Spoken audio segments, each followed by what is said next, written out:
The underlooked frozen response to trauma. If you have trauma in your history, you may know about PTSD or complex post-traumatic stress disorder and may be familiar with the emotional upsets, but I want to focus on this frozen feeling based upon the polyvagal nerve theory.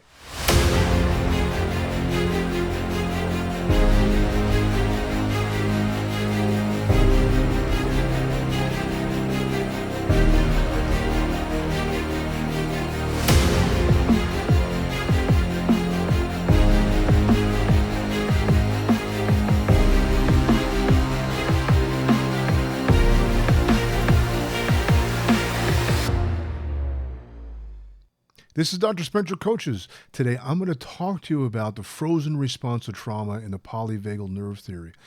Now, most of us know if you have PTSD or CPTSD, there's always an emotional upheaval when you get triggered.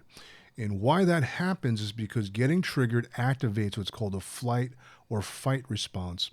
And most of us are familiar with that flight or fight response. We've heard of it since we were kids in school.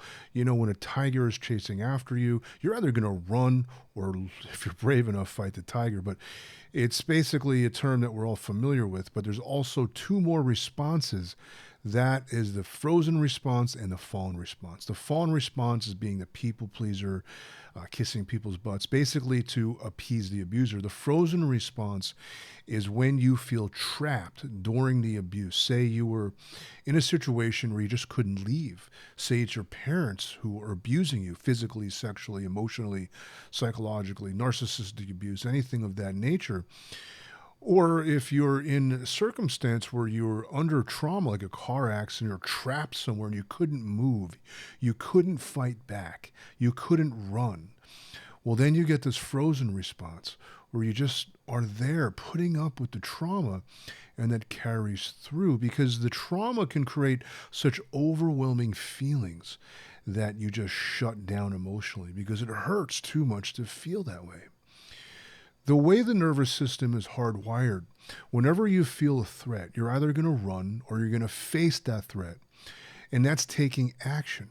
When you take action, according to this theory, it's the anterior vagal nerve that enables the brain to connect where you're at least aware of the dynamics and you're able to comprehend it enough to take action to overcome the threat or enough knowledge to run. And you know which direction to run, and so you feel safe. The flight, fight, freeze, or fawn response in the brain is always there to make you safe, either through protecting yourself or annihilating the threat, in other words, fighting. So running away is a way of feeling safe. The other side, the fawn response, pleasing the abusers, and the frozen response is what's called the dorsal vagal nerve root, where there's a nerve in the brain that goes from the brainstem. It's basically the brainstem is heavily tied into what's called the pons brain, which is basically in charge of your autonomic nervous system, which is breathing, heart rate, digestion, things that are under our brain's control but unconscious. And the vagus nerve is really the nerve responsible, comes right at the base of the skull, between the top bone and the neck called the atlas and the foramen magnum. And the brainstem is right there. And the vagus nerve, cranial nerve number 10, comes down into the body and connects to the diaphragm, breath rate, heart rate, breathing, digestion. It also tells the brain how your organs are functioning. And that is also a felt sense in the body. So that nerve actually shuts down because the last thing you want to do is digest food, worry about eating or what your breath rate is. It's an automatic response. Your breathing gets shallow and your heart rate increases. Now, to process all of these emotions, the brain will shut down and you go into a frozen response that's very similar to like a chameleon blending in with its environment to protect itself from the prey, from the predator rather. And it's an instinctual response to a threat.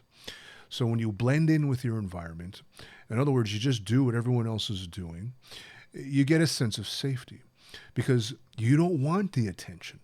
It's almost like, don't look at me. You know, no, look over there. Let me just hide right here. Think about hiding. There's a sense of don't move, don't breathe, don't make a sound. The polyvagal nerve theory. You freeze to blend in with the environment. to keep the threat or the, let's say, the attention of the threatening presence away from you to make yourself feel safe. Now, prolonged periods of stress can produce the same result of feeling numb to your emotions and not having any emotional intelligence, not having any empathy with people, and having this kind of stoic head is tilt, forward like this, very analytical. I'm just going to be in my head, never really connect with people, and it can create a real sense of loneliness in life and a feeling like you don't belong, and a feeling that you see these people who are recluses, they're loners, because even introverts talk to people. They talk to people whom they want to talk to. In other words, they talk to people usually about deeply personal stuff, which is a reflection of personal values that they feel safe enough to share this with. When you're in this frozen response, you don't even talk to those people. You shut everybody out. And it's a real problem because when you isolate yourself, you can sink into a very deep depression because it gets lonely. When you don't have anyone to talk to, don't have anyone to express yourself to, don't have anyone to share your feelings with, don't have anyone to brainstorm with, it's that sense of isolation can be paralyzing as well. And that paralyzation then deepens. And then you get a sense of paranoia and distrust towards people because you don't know how to relate to them because you're numb. Everybody relates to each other on an emotional level. And if you can't connect with people on an emotional level, it comes from a sense of distrust. When you feel like you don't belong and you feel like you're the outsider looking in, it starts with a sense of not trusting people because you don't know how to create that trust because you're emotionally numb. This is the impact that this has on your life. Now, this polyvagal nerve theory is being studied because it creates a sense of anxiety.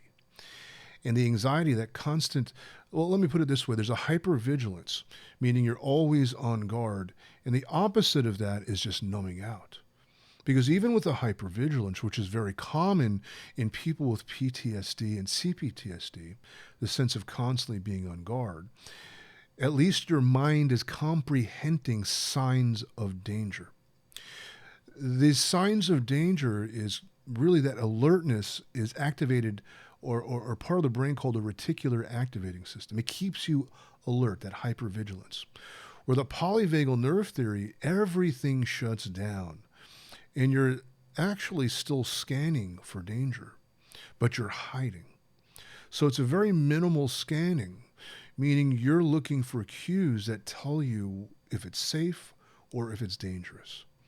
And more often than not, you're turning ordinary cues into feelings of being threatened because they may awaken a feeling. They may make you feel something, and you don't want to feel anything at all because of the time in your life where you had to freeze to survive the moment, where you couldn't move, you couldn't escape, you couldn't fight back, you couldn't run. You couldn't even appease your abusers by talking to them or giving them or serving them in a way or a manner which they wanted to be served or, have their desires satisfied, if you will. You're just frozen. You're stuck there. Now, this is common with children who had narcissistic parents or physically abusive parents or sexually abusive parents. Because you couldn't leave the family. You couldn't run away. You couldn't talk to anybody. Nobody believed you. No one gave you the time of day or enough loving, caring attention to want to protect you and help you. You felt stuck because you had to put up with this day in and day out. And it is such a paralyzing feeling that you don't know what to do.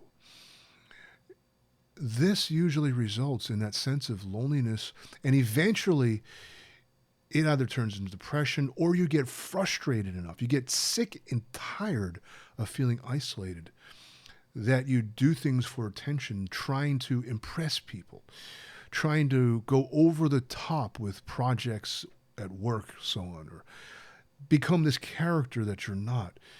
And you're not really authentic in that state of being, doing things to get attention, just to get some type of relatability into your life.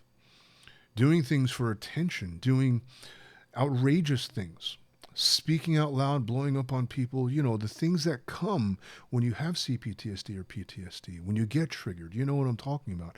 That emotional upset, that rage, that even you may even act out just to get some type of attention when you're completely isolated. That's not a healthy behavioral pattern. This is where I'm going with this. You can't cultivate healthy relationships. In other words, you can't cultivate trusting relationships that produces a feeling of safety and comfort where you can let your guard down if you don't behave properly. That's another side to having trauma. But more often than not, in this case, you're going to be unemotional and stoic. And you may develop your intellect to be so sharp and be so smart, but emotionally, you're absent. Emotionally, you're unintelligent. This happens with a lot of geniuses. You'll see this in people who are extremely smart but have no empathy. It's almost like they're a sociopath, but they're not mean or conniving or they're not criminals. They're just hard to relate to. This is what happens. The polyvagal nerve theory explains this dynamic. And I don't want to get all into the science of it. I want to talk about the psychological aspects of it and how to unfreeze yourself. Because ultimately, you're not even aware of how you feel. You're numb to your emotions. And that's why you don't connect with people. That's why you find it challenging to connect with people, which is why you're all alone all the time and you're lonely. Unfreezing requires you to become aware of how you feel and what you feel. Now, feelings, if you really think about it, are sensations in the body. You feel it in your body. So getting attuned to your body, being grounded is the first step. Get grounded, feel the earth beneath your feet, feel the chair you're sitting on, just feel that support that earth has, and then feel your body in it. Working out, going to the gym is a grounding experience because it's very physical. It's not emotional, but at least it puts you in your body where you're able to actually feel your muscles burning and feeling them contracting. The second step is to honor the sensations, honor the numbness, because that numbness is the feeling. And if you go into the numbness and what that numbness feels like, that'll begin to open up the emotional sense, the felt sense. And that's the doorway into your emotions. There could be a tightening of the chest. There could be a certain sadness that you feel. There could be an anxiety that you feel. Well, how do you know that you're feeling it?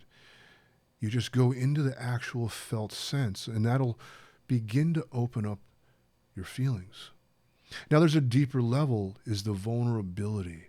Because you're afraid to feel, you're afraid to feel vulnerable because it's not safe. Something in your belief system tells you it's not safe to cry, to grieve, to have emotion, even joy. If your happiness and things that made you feel happy was suppressed, you're yelled at, shamed for being happy, you'll suppress your happiness.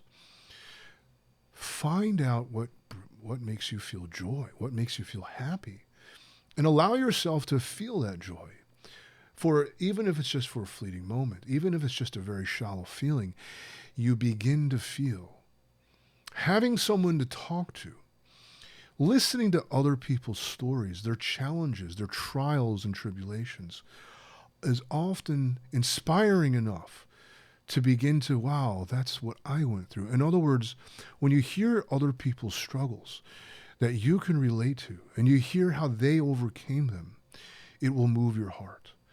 It will stir something inside you because there's something innate inside you that wants to feel, that wants to open up your heart and express how you feel. You'll see a lot of stories, and movies are often good for this. Music is really good for this. Something about music. This is how I opened up my feelings. I was very numb from the abuse that I went under, the torturing that I endured. And I began to shut down my own feelings. I'm speaking from my own experience and how I overcame this. Music is the doorway to the soul, as they say, the universal language. And there's a lot of music out there that really embodies and captures the emotional experience of life. And often listening to music will allow ourselves to give us access to how you really feel. And when you feel that sadness, when you feel that triumph, when you feel the grieving, when you feel the fear, the dread, the anger, and the rage, and you're able to just let it out, it's very, very relieving. And when you get in tune with those feelings, it doesn't matter. There's no good or bad feelings. Human emotion, so much of society conditions us to believe that certain emotions are bad and certain emotions are good. And we kind of exercise a degree of self-control. Now that pertains to certain social situations or professional situations. We certainly don't want to express what's bothering us and go into a fit of rage in the office or at dinner, with the family. But there are times and moments where you can open up. Now, often a therapist is a safe space. A therapist office is a safe space. Often journaling. You can journal about your life experiences and the emotions will come up to the surface. Because the more you remember and write about it, the more conscious you'll be. Consciousness is the cortex of the brain.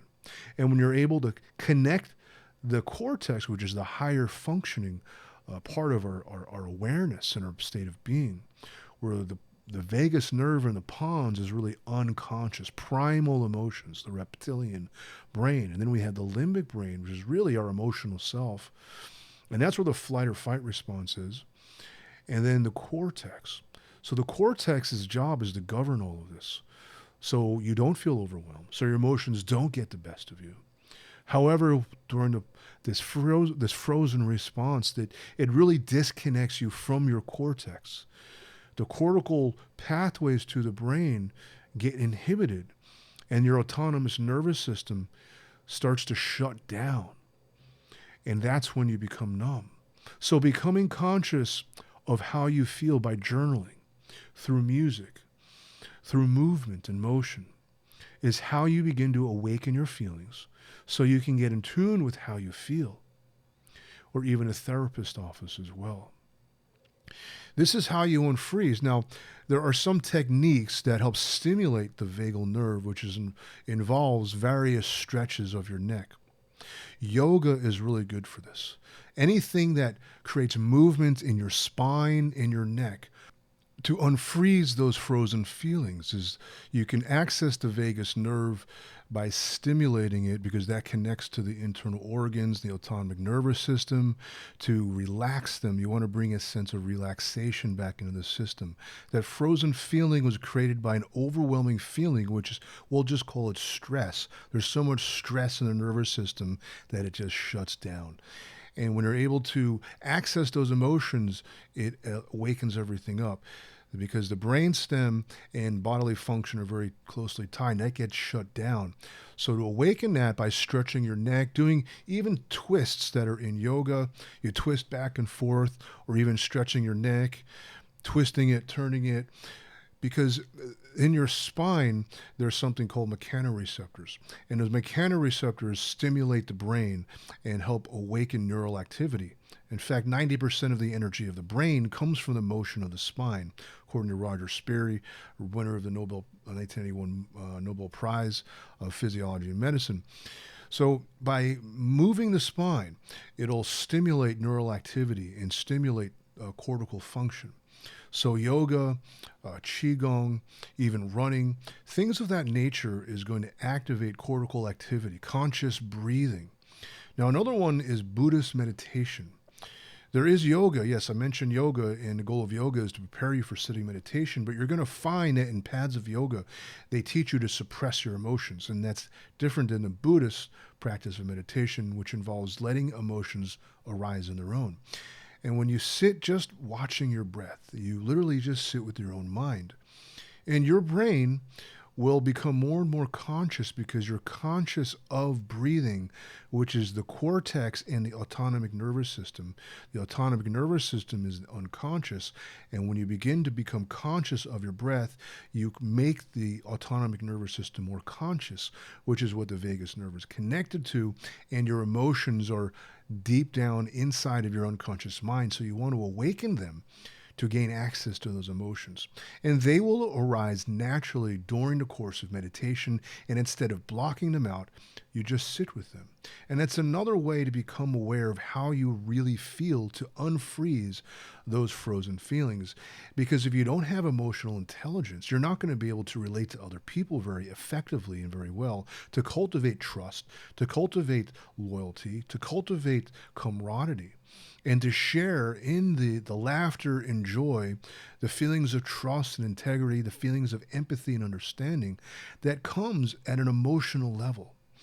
So this can be scary because if you do have trauma, you may look at people as being dangerous.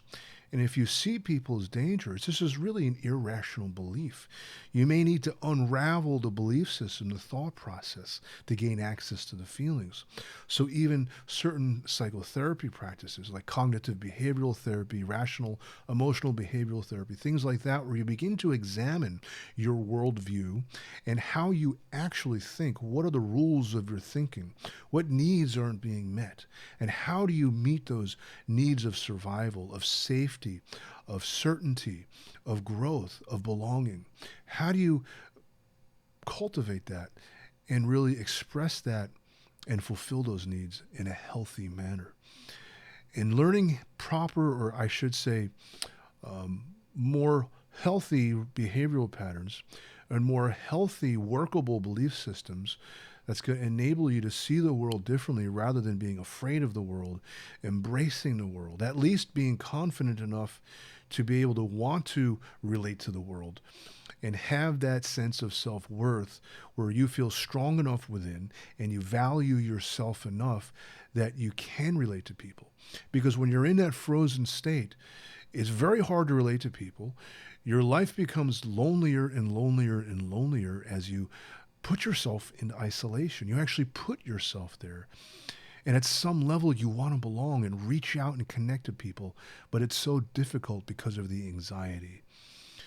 This is Dr. Spencer Coaches.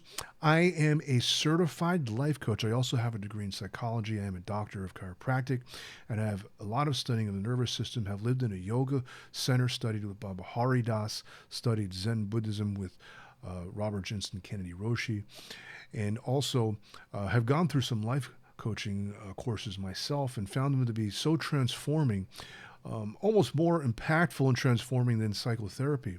So I've gathered all of this knowledge, if you will, from my own experience and research and put together a program to help you out. It's called Clarity Coaching, so you can get ahead in your life. You can experience the abundance, experience the freedom and fulfillment you truly seek in my 5-step program. That's first one, we're going to work on what it is you want to get out of your life. Let's create some goals so you have something to look forward to. 2, to cultivate the skills to fulfill those goals. Could be communication. It could be other skills that you need to develop. 3, we're going to work on mindset. And this is where the meat and potatoes are, because your thought process, your worldview, how you feel about yourself is more important than anything else. If your paradigm doesn't change, your life won't change. And number 4 is going to be commitment, because if you don't follow through with the action steps, your life isn't going to change. You need persistent, consistent actions and a sense of discipline to transform your life. And then on the 5th step is going to be healing, because those wounds are going to then rear their ugly head, and it's going to be very difficult to go through them and heal them on your own. You're looking for resolution. You're looking for a sense of inner peace, and I'm going to help you find that. Go ahead and leave a comment below. My contact information will be below this video or the podcast. Contact me and we'll set up a consultation at no cost so I can get to know what it is you're looking for, so we can create a plan to get you to where you want to be in your life together. Thank you so much for listening. I sure hope that helps.